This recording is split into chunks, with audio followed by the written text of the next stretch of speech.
ago here at the New School through the generosity of Vera List, who believed in the power of art to change the world. She did, we do too.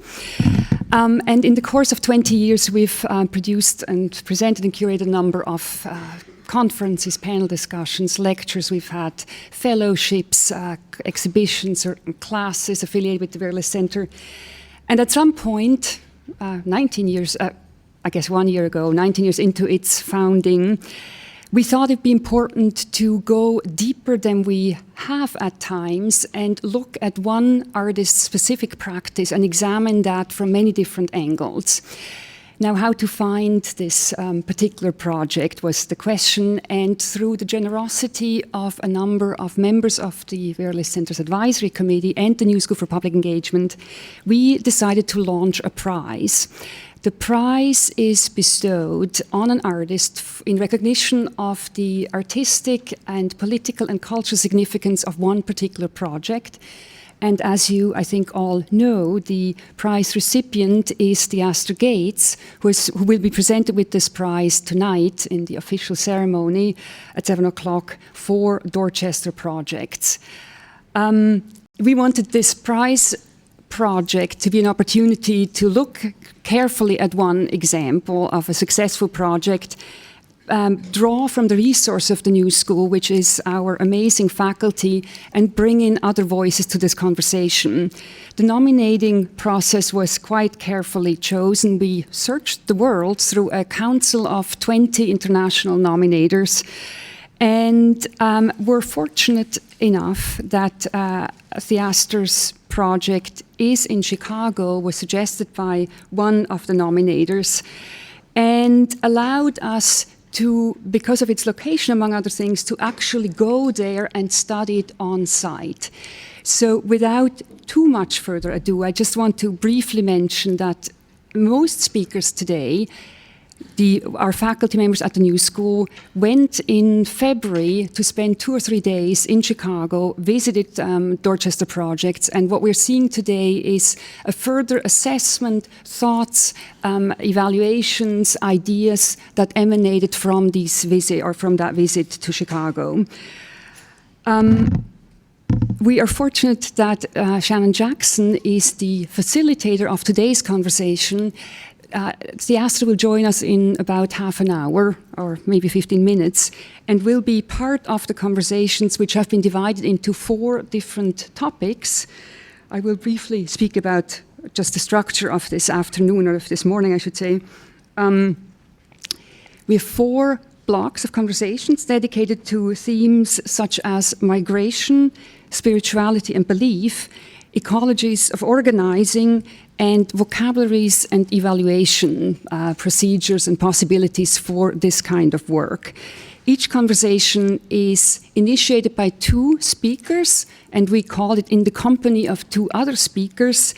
And Shannon Jackson will be present and at times facilitate and encourage ongoing conversations, and will reach out to the audience.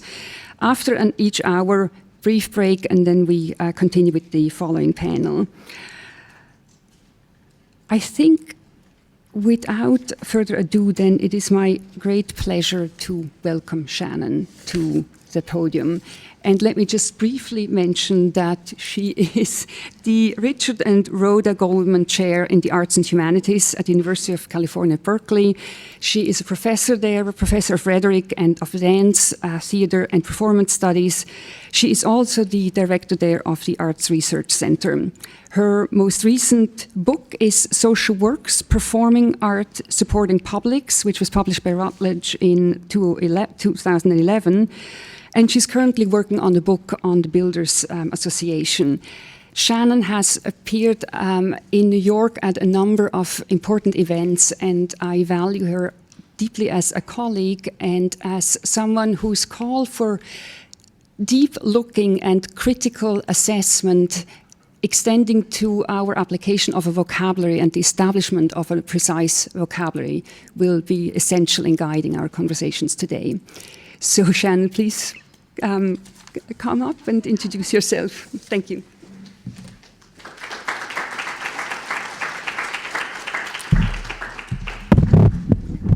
Hello, everyone. It's so wonderful to be here. And I appreciate you all gathering. Well, for me, it feels quite early in the morning. I'm still in Berkeley time. I also, before launching the symposium, I wanted to be sure that we are all acknowledging not only the Viralist legacy that makes this possible, but the support apparatus, especially in the form of people like Karen, who have made this type of gathering possible. This prize, on the one hand, is something that is honoring a particular individual, but it itself has inaugurating a whole set of systems and collaborations and partnerships, in particular launching the exhibition that you'll see, if you haven't already, tonight, but also launching a mini research project with a number of faculty throughout the New School over the course of the last several months.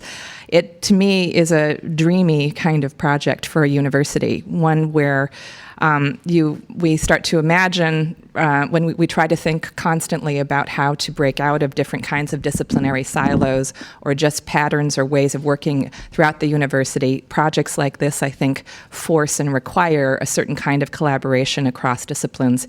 Here, biology, public health, history, feminism, art history, media analysis, and religious studies, music. You'll hear from these New School faculty throughout the day who each have their own different kind of response to Theaster's work.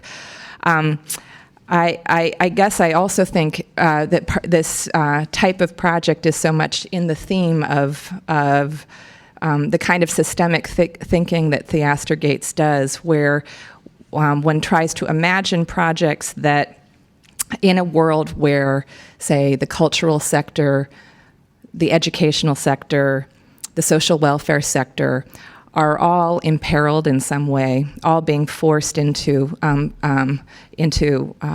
and strange practices that aren't necessarily in concert with their values, and where one might think of certain projects that allow a kind of rebooting and a reconnecting of all of those systems. So what does it mean to think differently about what it is to be in higher education? What does it mean to think differently about social services or about what it is to inhabit the arts? And this kind of project seems to me asking people to think about all of those problems together and potentially think about how collective solutions might be formed in that thinking. So it's a real great pleasure to be here, and I hope projects like this happen more and more at the New School, but also at all varieties of places, all universities, much more widely and nationally. So, as Karen said, I had the privilege of being asked to be a nominator for this prize. I had a real difficult time deciding, as Karen remembers. I said, well, here are 4 or 5, and she let me nominate 2. And 1 was chosen, and I'm so pleased that Theaster ended up being the sort of roundhouse for all of you to begin this project. I was recalling this morning the nomination that I put together, and I thought that perhaps what I do is share a little bit with you about what I saw in his work, and then when he comes, he can come and refute it and correct it. So it's interesting to look back at this and sort of say, well, what was I thinking at the time? Even to nominate the Dorchester Projects, which is itself a wide dispersed project. I said, Theaster Gates is a cross-media artist, urban planner, and community organizer whose work engages concepts of home, spirituality, and neighborhood with a particular focus on the history of African American cultural life. Part installation, part relational aesthetics, you can contest that, part urban revitalization. The Dorchester Projects exemplifies his wide-ranging practice while simultaneously providing the ground from which new work emerges. With multiple degrees in art, religious studies, and urban planning, as well as a varied professional career, Gates's background pushes the concept of interdisciplinarity. He's a trained ceramicist whose objects appear in major collections. He grew up singing in the gospel choir of his local church and later launched the Black Monks of Mississippi Gospel Choir. He is an urban planner who devised an art program for the Chicago Transit Authority and who rehabilitates found buildings with the combined imagination of a sculptor, a social worker, and a public historian. He's also an artist whose international reputation has skyrocketed in the last few years, and skyrocketed more since I wrote this, with commissions from the Whitney, Miami Basel, Armory Documenta, and more and more and more. The Dorchester projects began in 2006 with Gates residing in the south side of Chicago neighborhood at 69th and Dorchester Avenue. Watching his neighbors threatened with eviction or foreclosure, he purchased abandoned buildings and began to reimagine their social use. He began with a house next door, which became the Yamaguchi Library, rehabilitating it and filling it with books and archival images donated by the Art History Department at the University of Chicago. Collecting more houses, former candy shops, and other structures, he repaired and altered elements of their interior and exterior to devise more social spaces. A kitchen for collective cooking and eating, another restored house for video watching, a space for secular worship, and maybe non-secular worship. He calls his own residence the listening house, as it doubles as a place for storing and playing the preserved vinyl recordings. Gates used funds he received from commissions and sales to repair these structures, as well as to create collective support systems for the maintenance, gardening, security, and sidewalk repair of all neighbors on his block.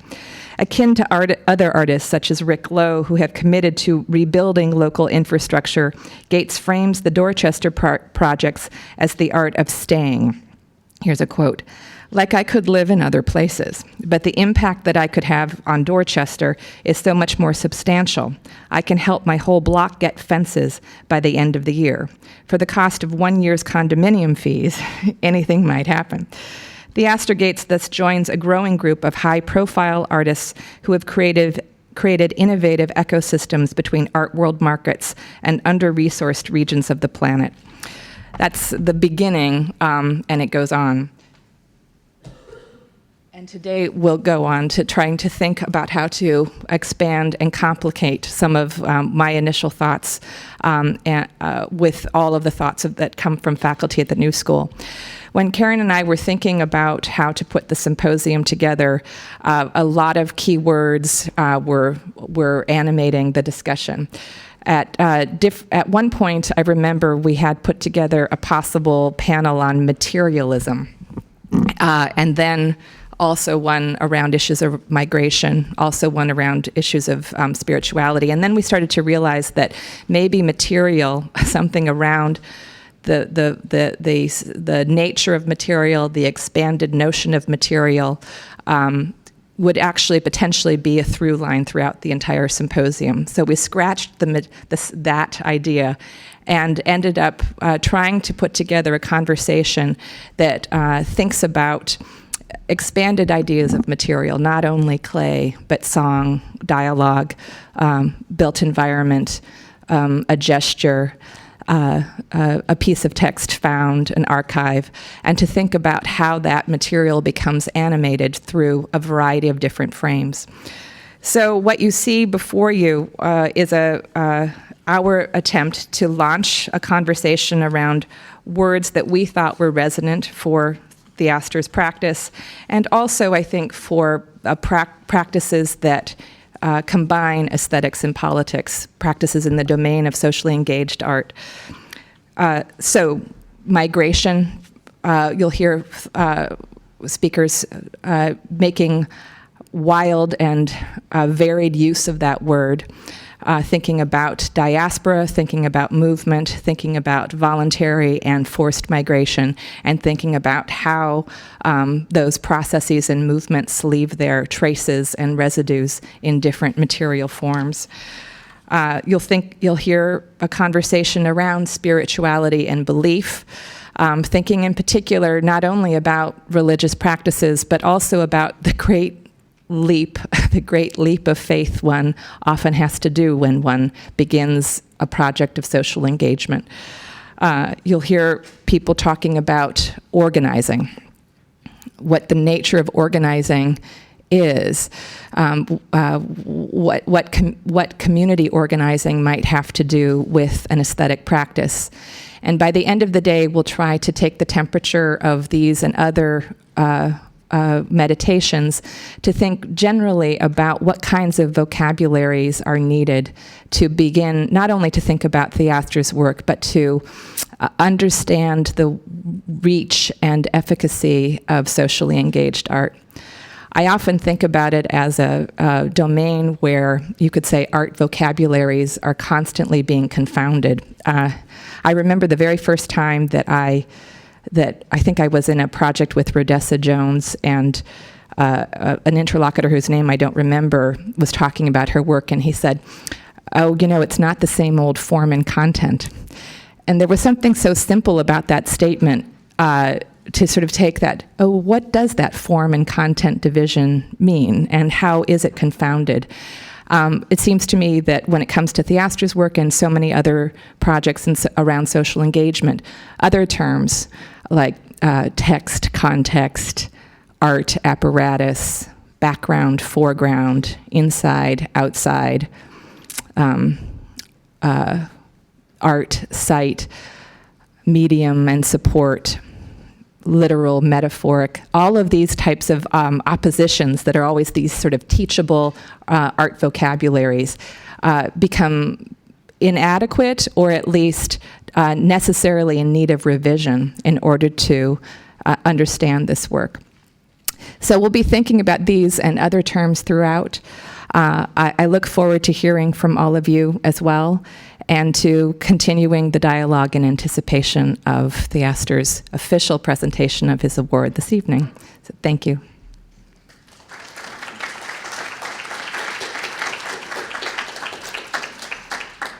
All right, so let's begin, with our first panel. Can we welcome Julia, Richard, Jasmine, and Tracy Ann to the... I hope everyone has a program and will dispense with formal introductions. Many of the people that you see presenting here were able to travel to Chicago in order to see the Dorchester projects and also to come to craft their own responses to them. And this group is going to think widely around this migration term. Thank you. Thank you, Shannon and Karen.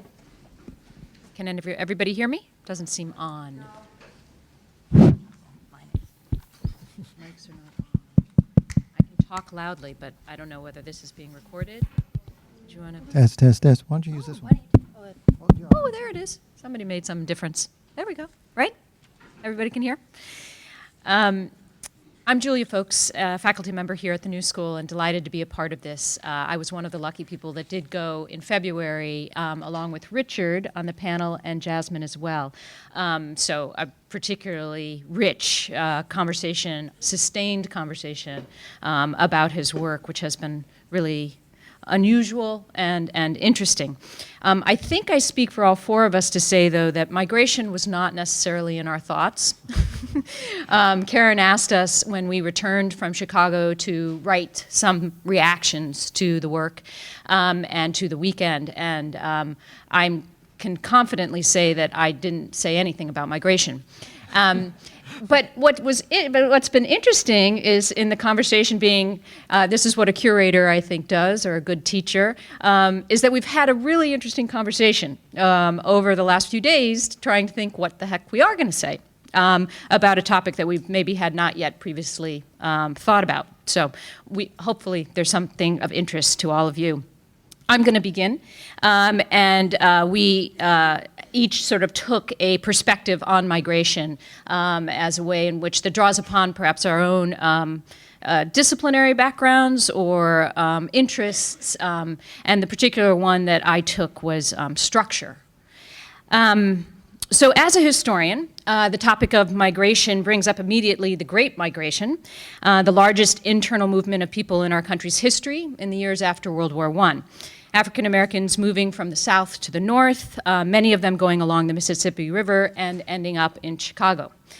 So for me, Tying the theme of migration to Theaster Gates, an African-American artist working and living in Chicago, inevitably conjures up this great migration. What I think about, though, is less that demographic shift than the terms of the deal, which were mainly African-Americans lured by real estate and business speculators who promised travel reimbursement, apartments, and jobs, and then reneged on those promises. It's that part of the Great Migration that I think of lurking behind Theaster's work. Who keeps promises? Who migrates to what and where and why? And who stays in place?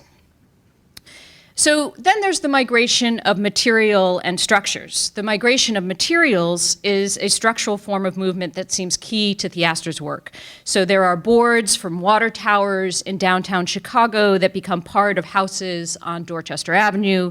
There are slides of the Asian art collection from the University of Chicago that form the basis of the Archives House on Dorchester Avenue. There are old issues of jet and ebony and vinyl records of the store Dr. Wax that end up in those houses on Dorchester Avenue as well. So Theaster saves and sees values in what others think is detritus, old, no longer relevant. He makes them relevant by migrating them to a new place, letting context reimagine what a new purpose might be. He said to us at one point in the weekend that beautiful things can live anywhere. But many of these things might not be beautiful elsewhere, I think. So why are they so in Dorchester Avenue? Or why do they hold new meaning in the Dorchester projects? Part of that beauty and meaning is in the reclamation, I think, in the act of saving and pausing in the circulation to trash. Part of it is also in the mixing of migratory materials so that vinyl records sit next to glass slides, Africa next to Asia, or neighborhood resident next to New York art curator.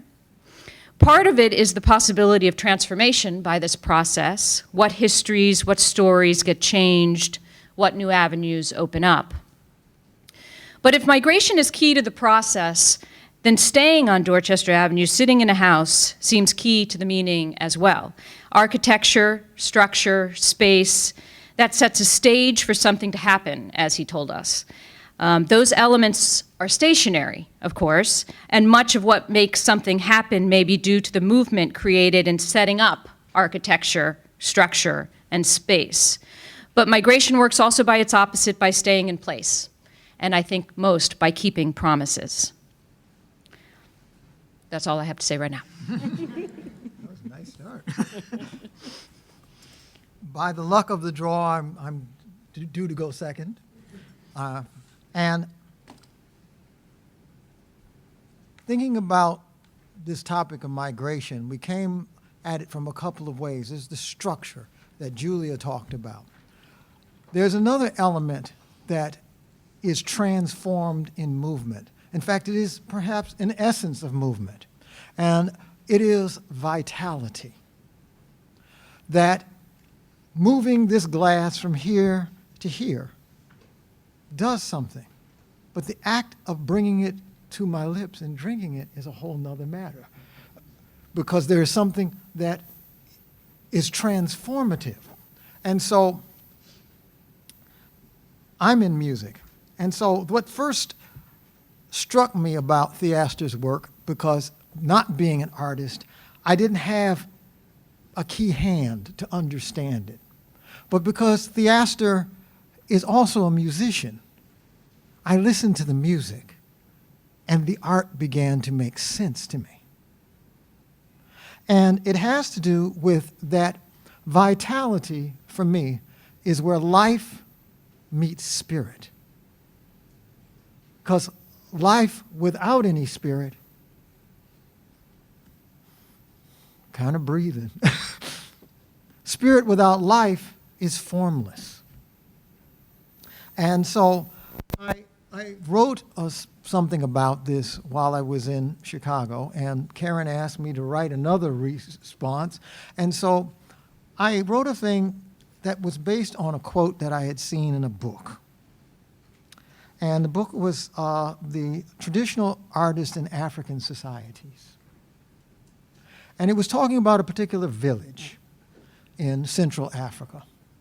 And The quote was, "People do not like to live in villages where there are no musicians." And I guess what I saw in Theaster's work was the idea that not only do I have to put the materials there and bring them to new life, that is not sufficient. I have to actually bring in more life.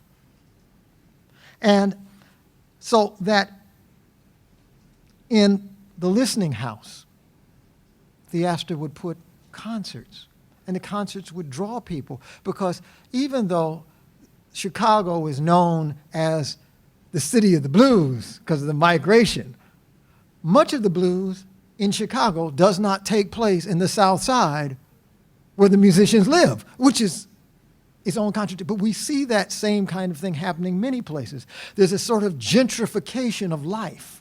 Stuff goes downtown as opposed to staying in the places where it was born or where it migrated to. And so Theaster started this group called the Black Monks of Mississippi, which is an interesting title in itself, because once again, there's a talk about spirituality and spirit in the idea, because they're the black monks of Mississippi. Could have said anything about Mississippi, but the idea that there's a spirit that has to be invested in this. And so he would, when he would had installations like one he had in Holland, he would bring the group over, and even as he disassembled the buildings in Chicago to make an art exhibit in Europe, he had a concert of songs so that he could fill the materials with the spirit of the music, and then had it rebuilt over there, and then had another concert over there to sort of bring in the idea of Chicago to another place. And the music itself has a migratory concept in that the music had some of French Huguenot songs in it, had some blues in it, some gospel, some Eastern chants, because even those things are being repurposed. And what struck me, and why this made sense for me when I was looking at Theaster's work, was that it is a process that sounds new, but it is actually a very, very old one in African American culture. In fact, it may define the essence of its musical culture. For instance, in the 1700s, Charles Wesley and Isaac Watts, two ministers in England, were trying to reform the singing of and the congregational worship by taking the Psalms, which were at that time the Psalms of David, and trying to make them more contemporary and speak to life in England. And so they wrote new poetry, because the group that, for instance, Isaac Watts belonged to was the same group of people that the Pilgrims were part of. It had resonance in America, you know. So these songs became a new way of worshiping that came in the Great Awakening in the United States in the 1700s. Because these new songs came, the African American slaves heard these songs, and it became a way of learning the language. And so they sang these songs, but they changed how they sang them. I was glad this morning. Yes, you were. To see the rising. Son, I was glad glad this morning. this morning To see the rising. to see the rising sun. Thank you, Theaster. Because literally, that was the process. One would intone a song, and another would respond. And this heterophony of different things would come together and produce a new kind of work that most of us don't know. But in much of the African American culture, they're even called Dr. Watts hymns, though Dr. Watts would not even recognize the music. And that music, perhaps, from my perspective, was the first real integration of African song and European context. This pattern would reproduce itself. I won't go into how many other ways it did, but I'll just give you two more examples. During the late 19th century, marches became very important. People liked to go dum dum dum dum dum dum bum bum bum bum bum bum dum dum dum dum and all that stuff. Once again, African Americans hearing these marches said, you know, that's kind of slick. I like that. And so they said, I'm going to make my own kind of march. And they would do ba ba do ba ba ba boo da ba da ba dee boo do beep boo dee bon ba do ba do ba ba dum boo ba. And they'd had, instead of just having a straight, you know,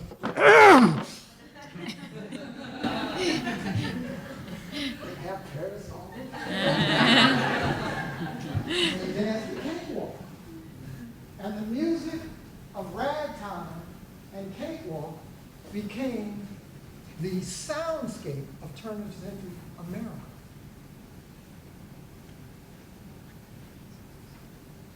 One more time. And I said, there's more instances. I'm just giving you three. Rap music. Rap music, in many ways, is Theaster Gates. That may sound strange, but I was doing a little reading. I always do a little reading, not much, just a little. And I was reading a book by Trisha Rose, I'm sorry, and it's on hip hop. And she said something about hip hop that the quote, if you just replace some of it, is what the Dorchester projects are. The arrangement and selection of sounds by rap musicians are at one deconstructive, in that they actually take apart recorded musical compositions, and recuperative, because they recontextualize these elements, creating new meanings for cultural sounds that have been relegated to commercial waste bins. Now, I know Trisha wrote this long before Theaster started doing what he was doing, but it sounds almost exactly like what he was doing. So rap musicians have taken the stuff that they sample, all the old beats and stuff, everybody else, and say, I'm going to put this in here, and it made a new music. And now it is the soundtrack for the commercials on the Disney Channel, which is an amazing transformation. So this idea of bringing music in there, it's symbolic of something that I think is the process that's going on in the Dorchester projects. And hopefully, this kind of symbolism, this kind of energy, this kind of vitality will produce new things that will become the new landscape of America. So that's all I have to say. Damn, Richard.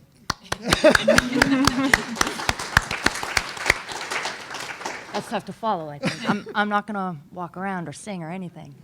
But I do kind of want to pick up on what Richard was saying, just at what seems an unusual combination of thinking about hip-hop and Theaster's sculptural, architectural works.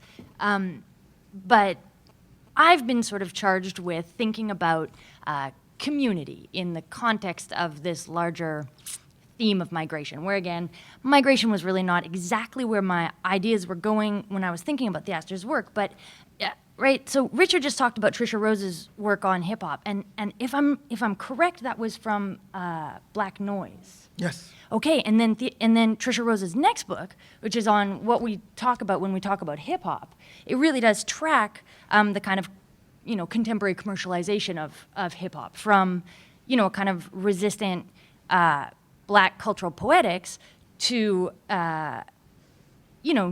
to Disney commercials, as well as the sorts of, dominant and popular cultural misogynies and racisms and homophobias that are inscribed into, popular dominant culture that come out and are sort of celebrated in hip hop, right? So we have, this kind of migration of hip hop as a kind of resistant cultural practice to one that just sort of, does what dominant white culture does really well and gets celebrated for doing what dominant white culture does quite well, which is all sorts of racism, sexisms, and homophobias. And so I'm thinking about community. And when I think about community from a kind of queer critical cultural perspective, I'm wary very much of this kind of migration from the kinds of resistant potentials to the, to the potentials that resistance comes to look very much like what it was designed to resist, right? We're all familiar with this pattern. And somebody like Miranda Joseph is kind of the best way to think about a kind of queer cultural critique of the romance of community or against the romance of community. And so one of the things that kills me about Theaster's work is that everybody talks about, well, I don't know, if you read anything from the resource guide, which is this great resource guide that I think Karen put together, but anyways, that's on the Vera List site. It's got all these articles on Theaster. Almost everybody, and anything you look up, people are always writing about Theaster's work. Everybody talks about community, right? People talk about and really fund his work in terms of community building, community development, community responsibility, community action, community centers, etc. We ask things like, how do the Dorchester projects give back to community or come from community or build or benefit community? And what we mean by this are things like, Black community, de-resourced, poor Black communities of Chicago's South Side. But the only person who doesn't really talk about community in his work is Theaster, right? Theaster says things like, I'm not some community do-gooder. This is hilarious. I'm pretending I'm Theaster. He says, I wasn't trying to be like Mr. Community Builder Man. Right? Pretty succinct. And so I want to think about, taking seriously Theaster's reluctance to conjure community, right? And so what else is he doing here if it's not community building or community development? Because he's quite explicit about it not being that, right? So what else is happening? He talks about wanting to create place. He talks about wanting to create ecstatic moments, right? What a beautiful concept, and that he really does quite beautifully.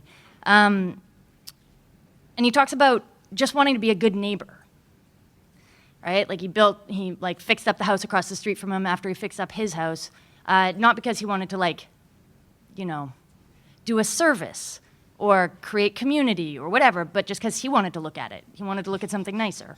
And he wanted to have a place where he could invite other people that he liked to hang out and where people would maybe like to hang out.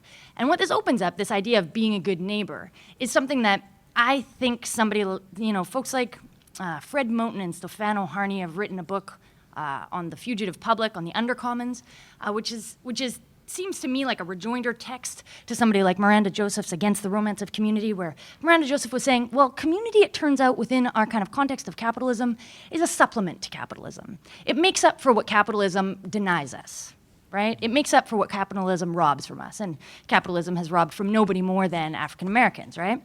And so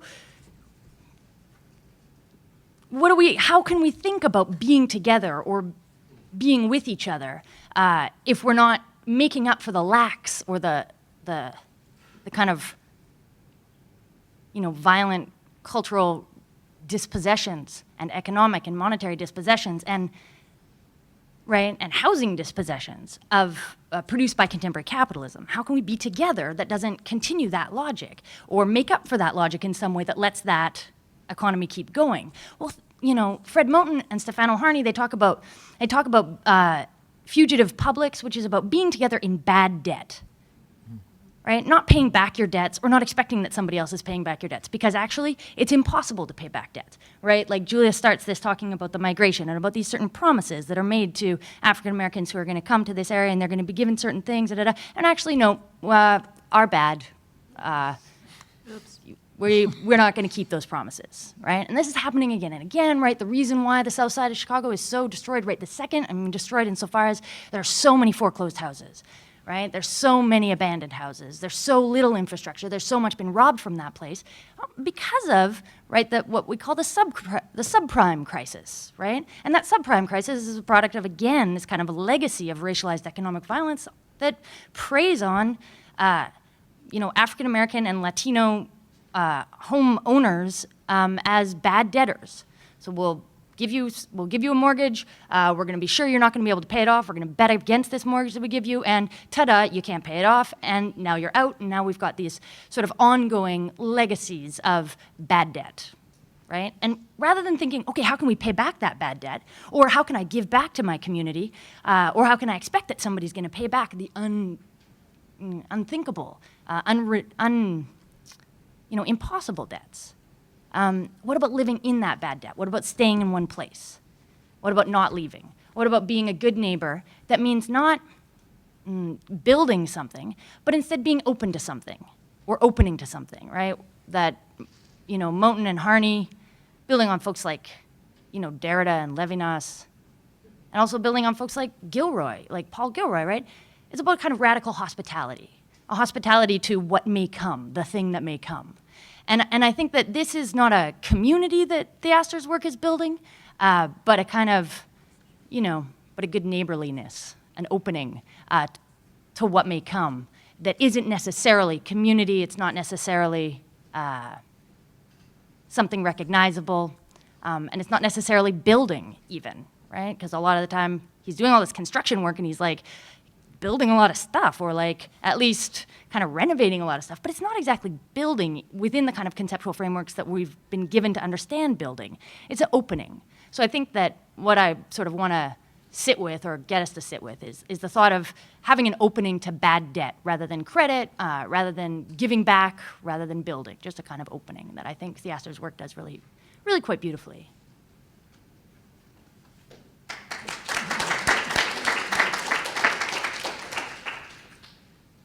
So then there just leaves me now.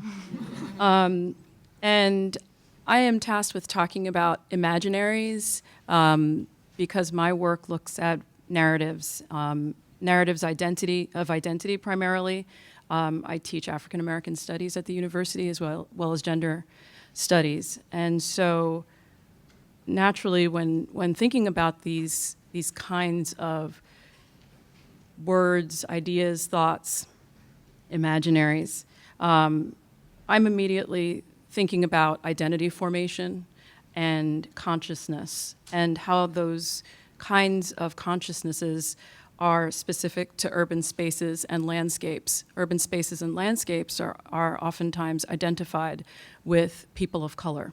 There are distinctions, though, between space and place that are negotiated and contested, because spaces and places aren't static. They are constantly moving. I appreciate what Richard said about vitality in thinking about Theaster's project. And race is never static in the United States. It's constantly shifting and moving. Evidently, race is over. Black is dead. Green is the new black. I hear orange is the new black. I don't know. I can't keep track of what color is black anymore. There's a French Jesuit and scholar named Michael de Sarteau who talks about, in one of his texts called The Practice of Everyday Life, that one should walk the city. And walking the city is a kind of cultural practice. And he theorizes that this kind of cultural practice is the movement through which a place can become a space, that there's a transformative movement that happens, making a place into a space. And I think that this idea is actually useful in thinking about Theaster's work, but also urban spaces like Chicago and New York for that matter, because obviously we're all here right now. And the ability to think about, or perhaps to force us to think about the people who in many ways create space once a use and value are forced upon them. Theaster has re-envisioned community gathering spaces out of abandoned buildings, and quite frankly, in spaces that are inhabited by those who have been abandoned by our society, whether it's through legislative means or economic means, et cetera.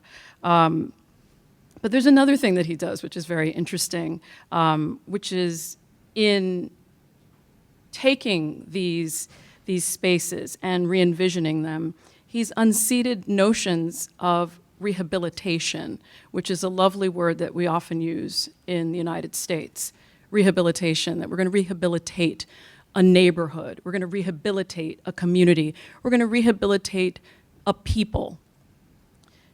And there's a rehabilitation plan that has been in place for Chicago's South Side for some time. Plans that have promised to make it better, and I'll make some air quotes just for fun, to better it, better than it was. And so when I think about bettering a place, I think of places like New Orleans, I think of places like Chicago, I think of places like the South Bronx, Harlem, that have been involved in conversations of bettering. And one wonders, and the one is me, you don't have to wonder. One wonders if these plans, these rehabilitative plans, involve the removal of the people that are there. And I know what I think about that, but I leave it to you to think about the removal of people. Julie already spoke about the Great Migration, and the Great Migration really brought more African Americans to cities like Chicago, Baltimore, Washington, D.C., and New York. In the late 19th century, people leaving the segregated South because while there's a lovely stamp that was recently issued by the U.S. Postal Service indicating that on a particular day, in a particular year, African Americans were free, the promises of freedom were not exactly true. We live with that legacy every day, still, in the United States. And so African Americans who landed in Chicago, as you noted, were not met with open arms necessarily, but built a culture there that for all intents and purposes, the Harlem Renaissance is the one Renaissance that we tend to talk about. There's a Chicago Renaissance as well, a vibrant, vast, full Renaissance. There were Renaissances all over the United States that extended into the Caribbean and into South America. African Americans talking, migrating, being with each other, and re-envisioning ideas of what it would mean to be human in a world that saw them as something less. So long before Olympics bids and long before community organizers became presidents that came out of this area, folks have been eyeing the South Side as a kind of new site for industrial and business property. And I'm going to argue, because I'm going to say I now instead of one, because maybe we're more familiar with each other since I've been talking for a few minutes.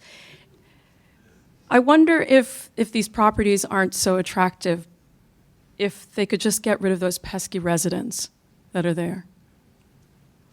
And so Theaster's interventions perhaps work to question these motives of rehabilitation, gentrification, the gentrification of life, as Richard said. Who gets to live there? Who gets to have space to rest, enjoy, speak, breathe, dance, love, live? And it makes us wonder about how space can be reconfigured and reimagined by those who live in that space, live in that place that becomes a space, and how those people can continue to influence the culture through alternate meanings and ideas and behavior.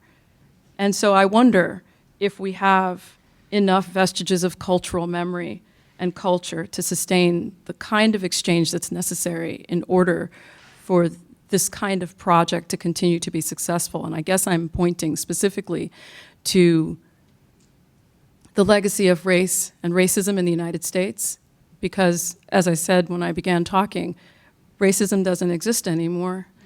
Blackness doesn't exist anymore. There is a black president, and so we're good now.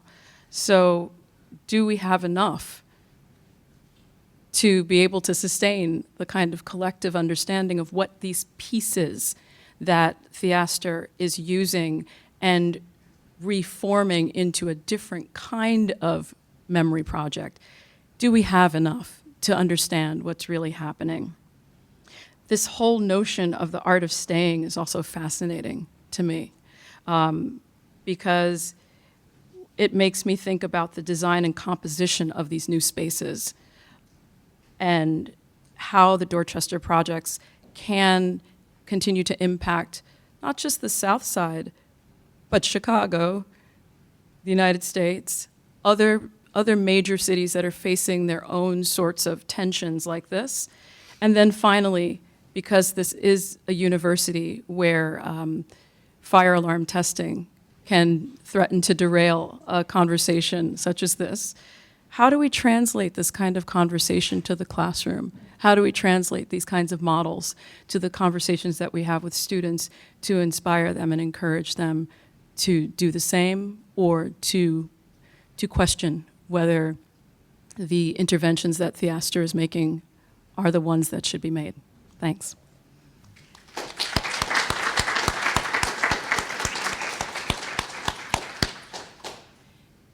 Should we allow for questions or something like that from the audience? Yes, does that make sense? Okay. Thoughts? Not questions, answers? Anybody have answers? That'd be awesome. I'd like to say something. Yes. I'm Theaster.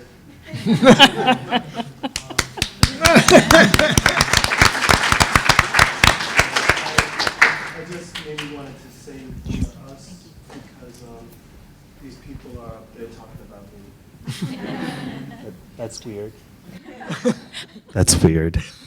But also to say that while we'll spend the day or the next day or two talking about Dorchester, that in many ways it's really not about Dorchester. That the creation of that project, if we could imagine it being like any other creative act, that really it was meant to just kind of demonstrate and typify what's possible if we as creative people were to think more expansively about the work that we do.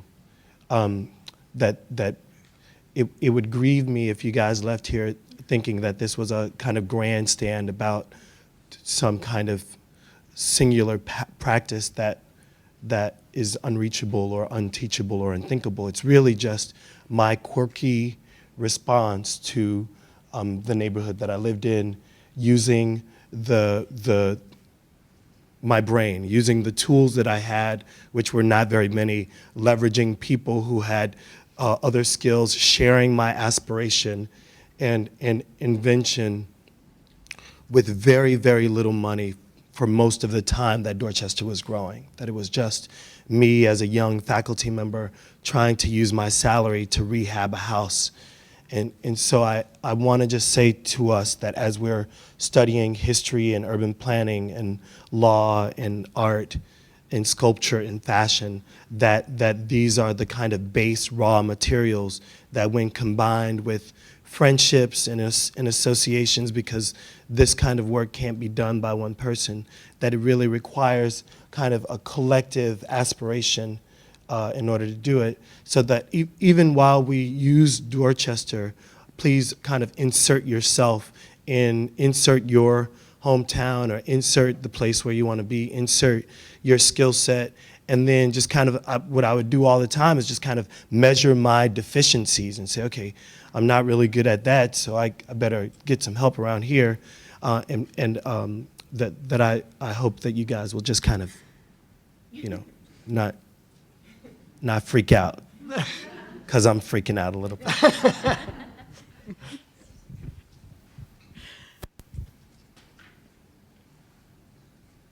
I'm sure somebody wants to follow Theaster, certainly. Let's see back there, and right up here.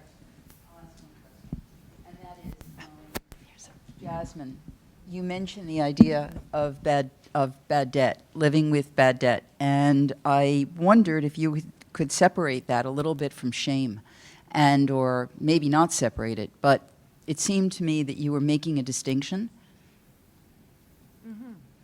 Well, yeah, and I mean, I would love to claim this whole sort of body of critical creative work for myself, but I'm really just paraphrasing or taking from Fred Moten and Stefano Harney what I think is cool about what they've most recently written about, which is bad debt, which they call bad debt, black debt, queer debt, unforgivable debt, unforgiving debt, right?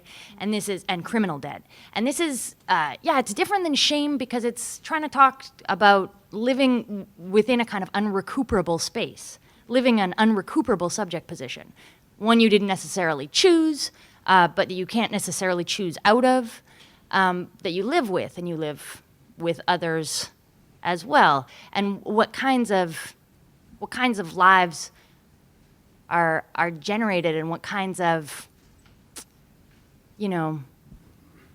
means of dwelling are generated in a space that's deemed unrecuperable, that's unrecognized, and that's kind of beyond shame. I mean, it is a kind of, I think probably on a individual subjective level, dealing with bad debt is also about dealing with shame. But when you think about debt as something, sort of larger than what you have or don't have in your bank account, and more about the kinds of debts that, say, the U.S. owes to, African Americans, right? That's like, okay, well, are white, is the white U.S. in state, living in a state of shame? Is the, African American U.S. living in a state of, I don't know, shaming? Like that's, shame is not exactly at that level. When it becomes something that's kind of larger than an individual, then at that point, start to think, well, okay, how do you live, or how do people live in these spaces that are, and in these subject positions that, Moten and Harney will say they don't even have, that we don't even have access to shame, that shame wouldn't even be something that would be recognized. It's not even intelligible. Like shame, being, a queer and homeless, shame is not a question, right? Shame is not something that you contend with necessarily. You contend with, how to make life and what kinds of generative lives are made within that space. And so I think that it's a question that, is hard for me to answer, how debt and shame work together. But I think that, debt as a kind of concept, and the concept of not paying back debt, but instead what kinds of generative openings come from imagining not paying back debt, and knowing that so much debt can't be paid back, and instead that living with that state of indebtedness, eternal indebtedness, and knowing that others are indebted to you, instead a whole other economy opens up, an economy that might be besides, or at least not in the same conversation as capitalism, or at least that's the idea, right? Meh.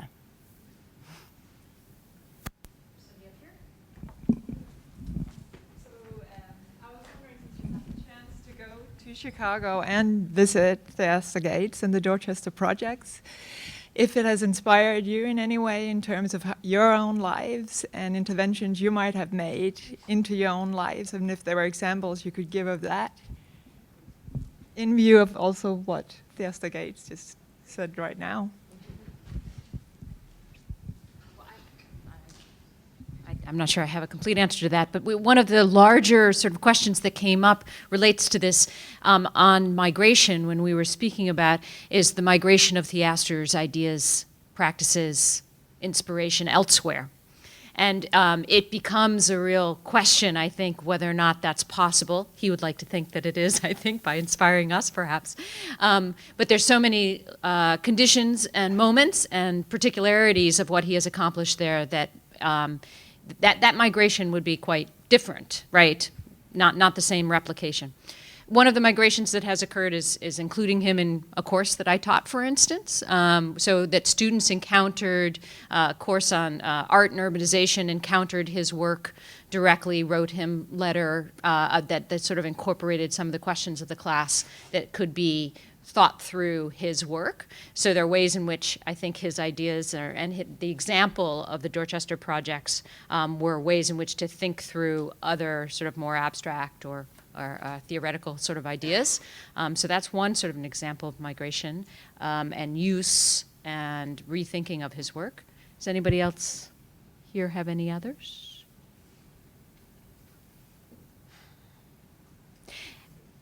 I would like to say too, I didn't know his work before he was chosen.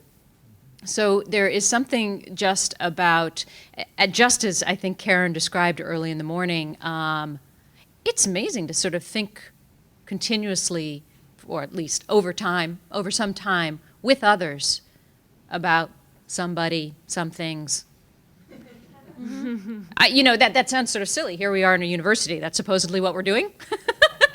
But that is often either in seclusion or it has very particular parameters. I can't tell you how many conversations regarding the Dorchester projects has sort of started with, I don't really know. I don't know what I'm thinking. I don't really know how to answer that question. I don't know how to respond to him. That kind of sense of just trying to have a new conversation, trying to sort of think through with a musician and a cultural studies person and a literature person, what can we make sense of that together? I have to admit that's been quite a gift. Mm-hmm.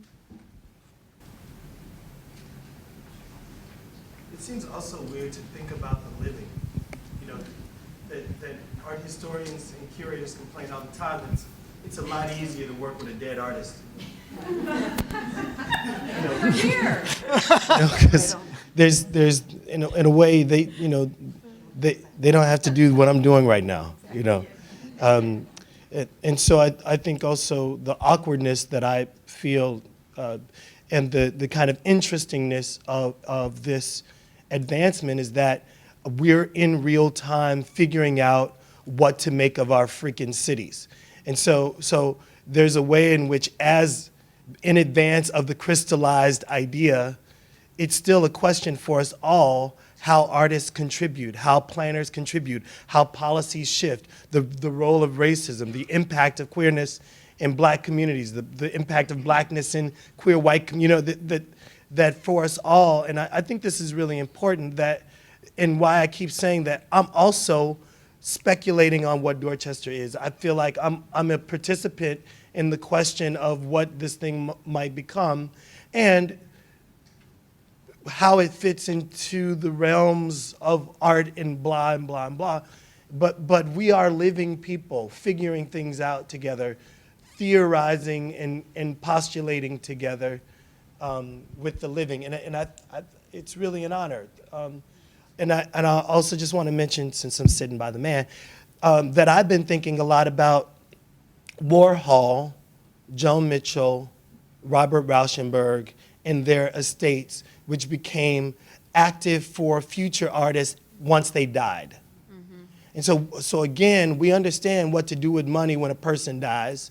We don't know what to do with living estates in the same way, or at least artists don't have to reflect in lifetime what to do. So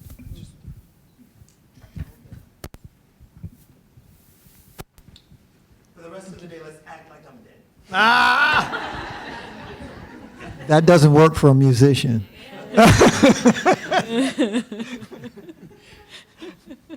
If there are no further immediate questions, then maybe thank you all for very, very much, and we'll move on to the next panel.